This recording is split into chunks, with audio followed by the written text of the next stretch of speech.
announced plans to negotiate the first tranche of a mutually beneficial multi-sector bilateral trade agreement by the fall of 2025. Towards advancing this process, and this issue did figure in some detail in the discussions as well. Both countries will take an integrated approach to strengthen bilateral trade across the goods and services sector. This will include themes such as increasing market access, reducing tariff and non-tariff barriers, and deepening supply chain integration between the two countries. There is also a renewed commitment to making greenfield investments in high-value industries in each other's countries, and you will see in the joint statement references to investments in excess of $7 billion made by Indian companies such as Novelis, Jindal Steelworks, Jubilant, and Epsilon. Defense, as was pointed out by both leaders, remains a very important area of cooperation in the strategic partnership between the two countries. The leaders announced plans to finalize a new 10-year framework for the US-India major defense partnership in the 21st century.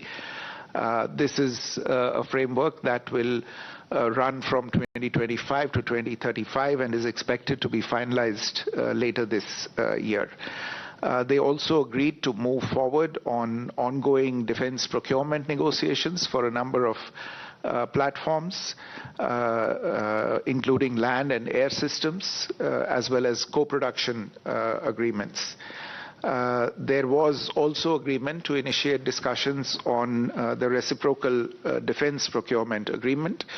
One of the striking aspects of the joint statement in this regard is a process that the United States will begin, whereby it will review its arms transfer regulations, including the international traffic in arms regulations, in order to streamline defense trade, technology exchange, and maintenance, spare supplies, and in-country repair and overhaul of US-provided defense systems. The two countries have also launched the Autonomous Systems Industry Alliance to scale industry partnerships and production of autonomous systems, which will foster next-generation defense and technological collaboration, specifically in the field of underwater domain awareness. You're also aware that for the last several years, technology has become a motive of the India-US partnership, and the two leaders in this latest round of discussions committed to taking forward cooperation in critical and emerging technologies by launching the US-India Trust Initiative. The Trust Initiative stands for Transforming the Relationship Utilizing Strategic Technology.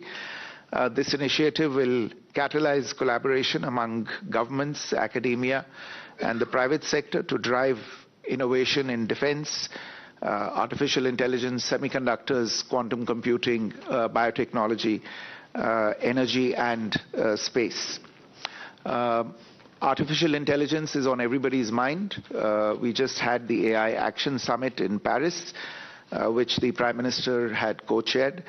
And in today's discussions, the leaders committed to bring Indian and US private industry together and conclude a US-India roadmap on accelerating AI infrastructure by the end of the year. Both the countries will work together to enable industry partnerships and investments in next-generation data centers, on access to compute and processors for artificial intelligence. The two leaders launched Indus Innovation, a new innovation bridge that is modeled after the successful Indus X platform for defense applications. Indus Innovation is meant to focus on space, on energy, and other emerging technologies.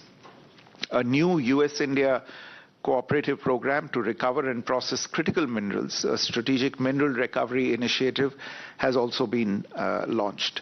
Under the Trust Initiative, incidentally, the two sides will also address export controls, enhance high technology commerce, and reduce barriers to technology transfer between the two countries. In the energy area, this is a subject that has remained in focus in the bilateral relationship in the recent years.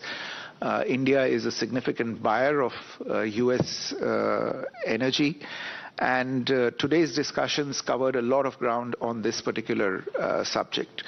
In order to ensure energy security, the two countries agreed to work together on the production of hydrocarbons and for commerce in hydrocarbons to support global energy price stability and secure affordable energy access.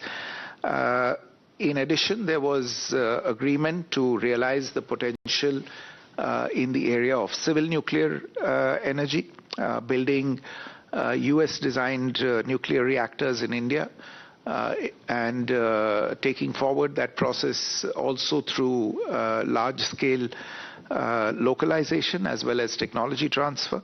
And of course, the two countries have been discussing for some time cooperation in small modular reactors, and that is again something that was flagged today.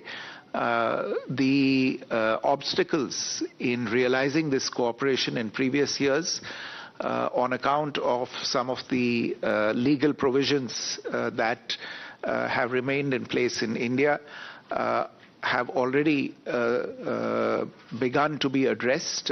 You would have noticed the announcements that have been made in the budget in this regard, and we imagine that these progress on these issues will enable us to realize the promise of cooperation between India and the United States in this very important sector.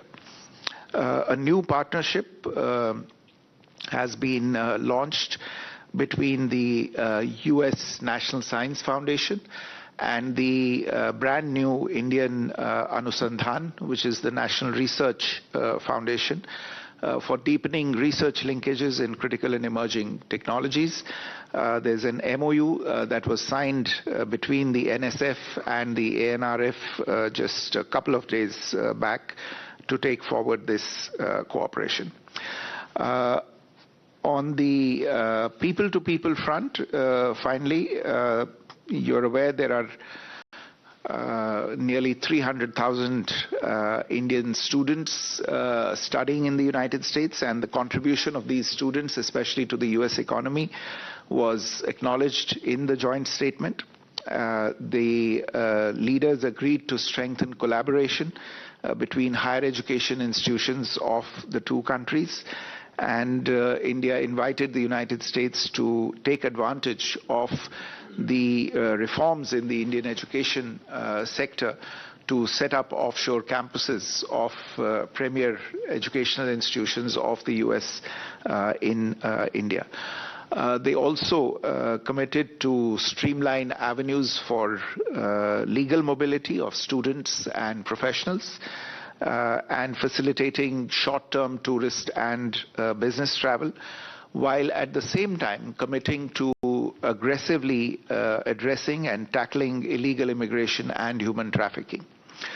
I would also invite your attention to the parts of the joint statement where you can see a commitment from both sides to take decisive action against elements who threaten public and diplomatic safety and security and the sovereignty and territorial integrity of both nations.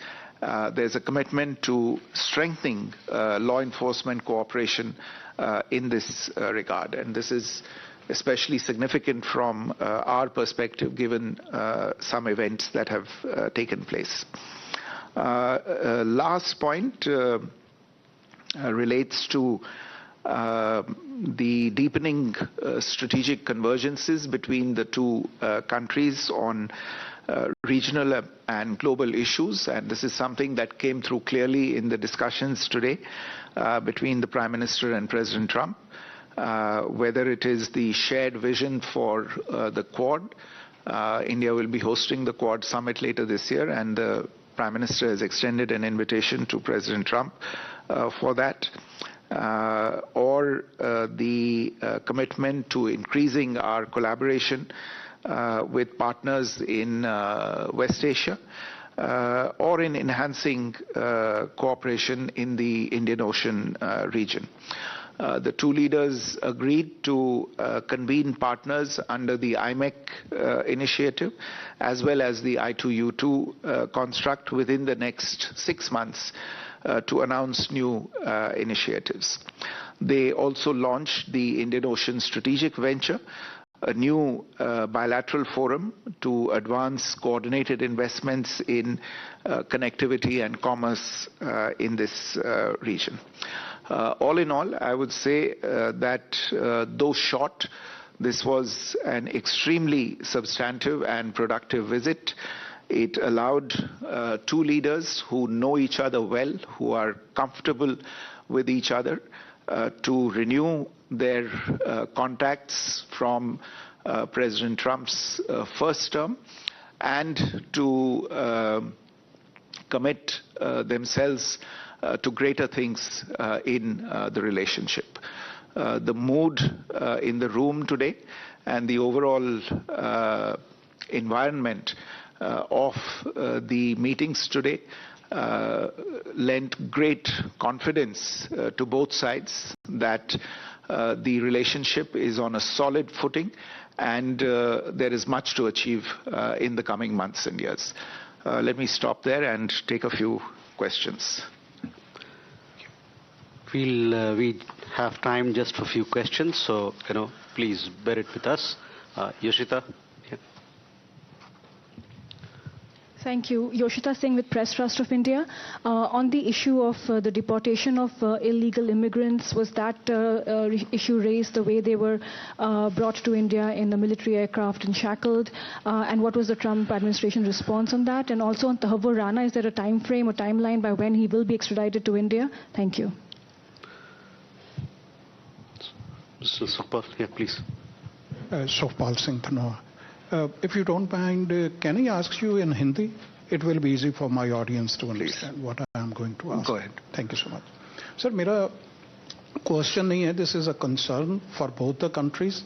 In present situation, as we saw a major shift in U.S.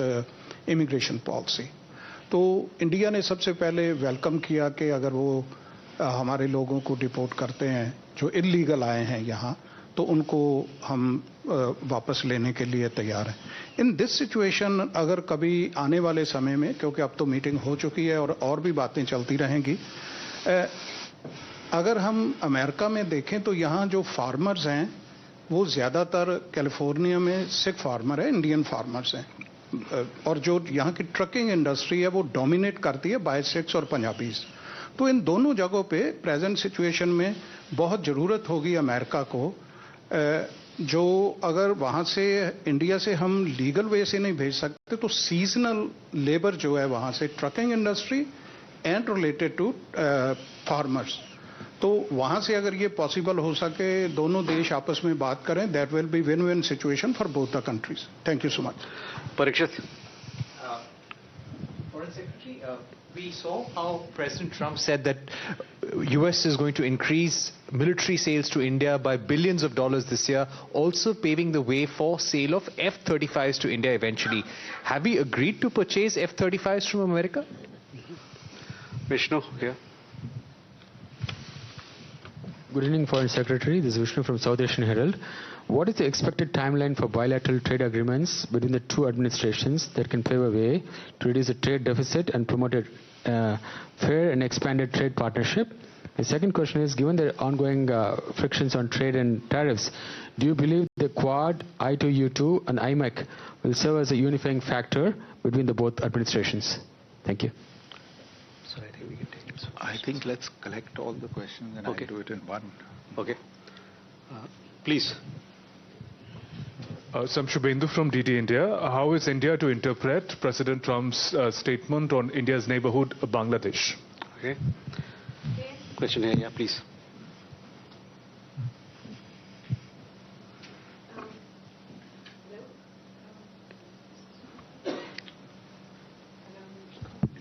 Yeah.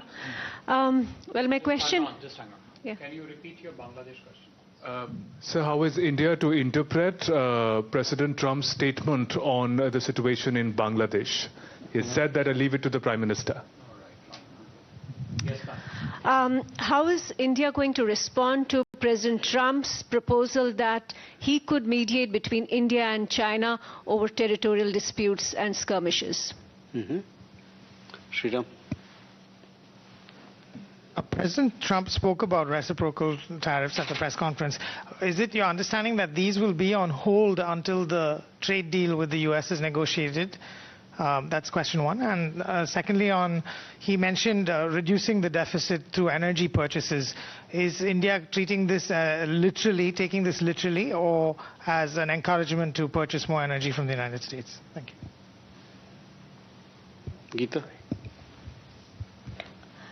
President Trump on extradition said that Tahawur Rana will be extradited, but there are more to follow because there are many requests from India. Could you just tell us what are the requests from India? Are there any more names that you've given to the Americans? Manish. Sir मैं मनीष हूँ TV9 Bharatvarsh से president Trump उदाहरण दे रहे थे कि बहुत से जो अमेरिकन प्रोडक्ट है उस पर 30-40% से लेकर 70% तक टैरिफ है उन्होंने अमेरिकन कार का हवाला दिया तो क्या हम भारत की तरफ से इस पर एक कोई जस्टिफिकेशन दिया गया या फिर हम अमेरिका को कोई रियायत देने के लिए जा रहे हैं please Chidu Rajkata, Times of India. Can you give us a sense of what you thought of the very discordant note throughout the day President Trump struck on the tariff issue? He mentioned it several times. And also his smackdown on BRICS. So you can take these questions. He also kind of said something to the effect of BRICS is dead or dying.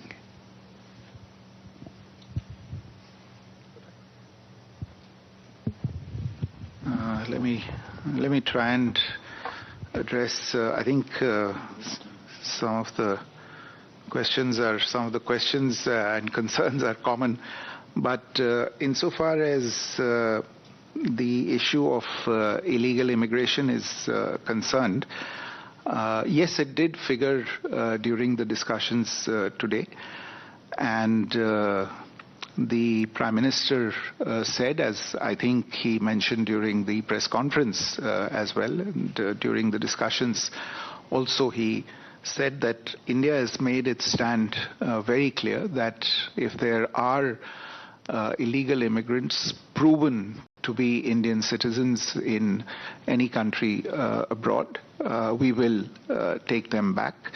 But he did emphasize, and again I think he referred to this in his remarks at the press conference, but even during the discussions, he did emphasize that the return of illegal immigrants is not the end of the story.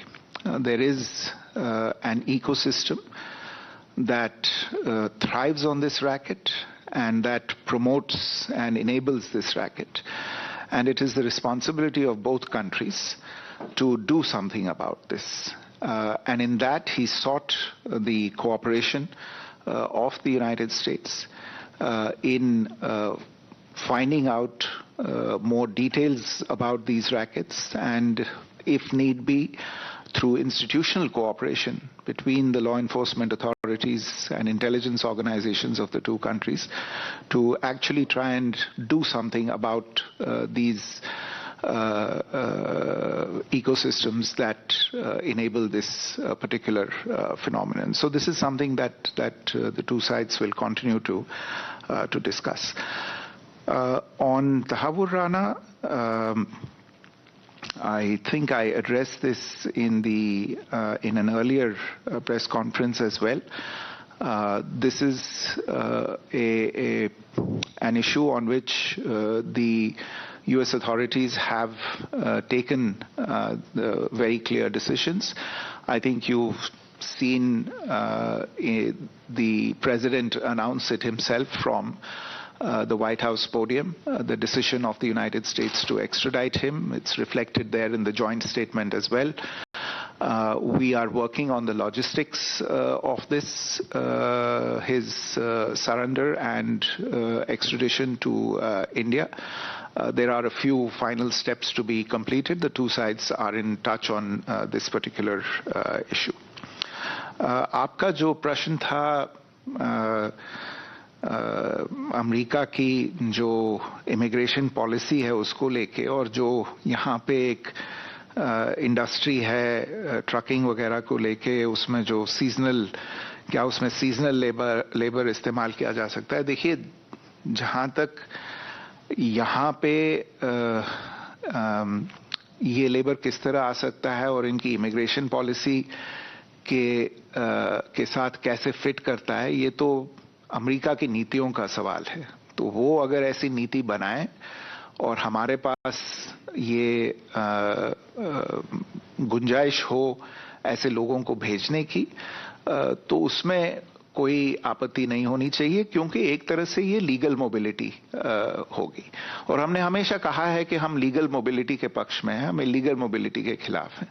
लेकिन अगर legal mobility है, अगर किसी देश की कोई नीति है और उस नीति के तहत लोग वहां पे जाते हैं, बाकायदा वीजा लेके जाते हैं या वर्क परमिट लेके जाते हैं, तो उसमें कोई आपत्ति नहीं होनी चाहिए. तो आगे के आने वाले समय में अगर ऐसी गुंजाइश हुई तो इसके बारे में जरूर दोनों देशों के बीच में बातचीत की जा सकती है.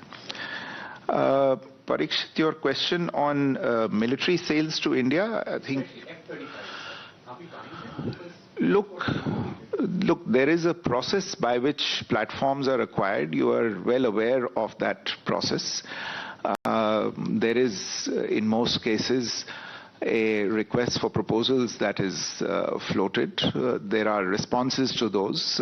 They are evaluated. I don't think with regard to the acquisition of an advanced aviation platform by India, that process has started as yet. So this is currently something that's at the stage of a proposal, but I don't think the formal process in this regard has started as yet. With regard to the timeline for the bilateral trade agreements, well, this issue was discussed today. There is an understanding that we will try and do it as quickly as possible. I think there is a reference in the joint statement by fall of this year. So we are looking at the next 7 to 8 months to get this done. And today, in a sense, both teams have got the instructions or the indications from the highest levels to start engaging on this, and the work will begin as quickly as possible. On addressing these possible frictions over trade through mechanisms such as I2U2, IMEC and Quad, yes, to the extent that some of those forums will facilitate trade, even though none of them is really a trade agreement or a preferential trading arrangement, but to the extent that they can increase understanding between the various partners, they would certainly be helpful.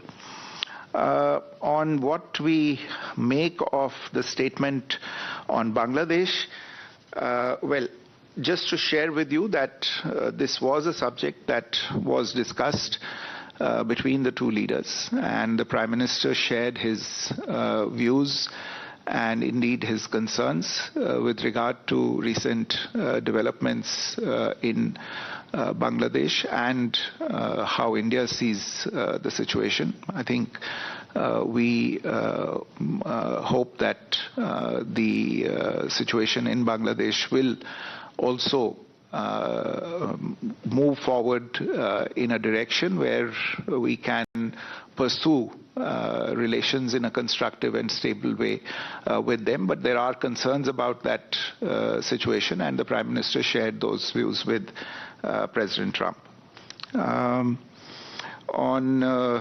I think your question about the offer to mediate between India and China, I suspect you know the answer to this question. We have whatever issues we have with any of our neighbors. We have always adopted a bilateral approach to dealing with these issues, and it's no different between India and China. We have been discussing any issues that we have with them on a bilateral plane, and we will continue to do so. On reciprocal tariffs and what the fate will be, look, we have indicated, and the two leaders have agreed today to start discussing trade and tariff-related issues. So I will let those discussions start before pronouncing on what may happen with regard to the plans that have been announced today by the US administration. On reducing deficit through energy purchases, well, I mean, we are a significant purchaser of US energy in any case. I think last year we purchased about $15 billion in US energy output.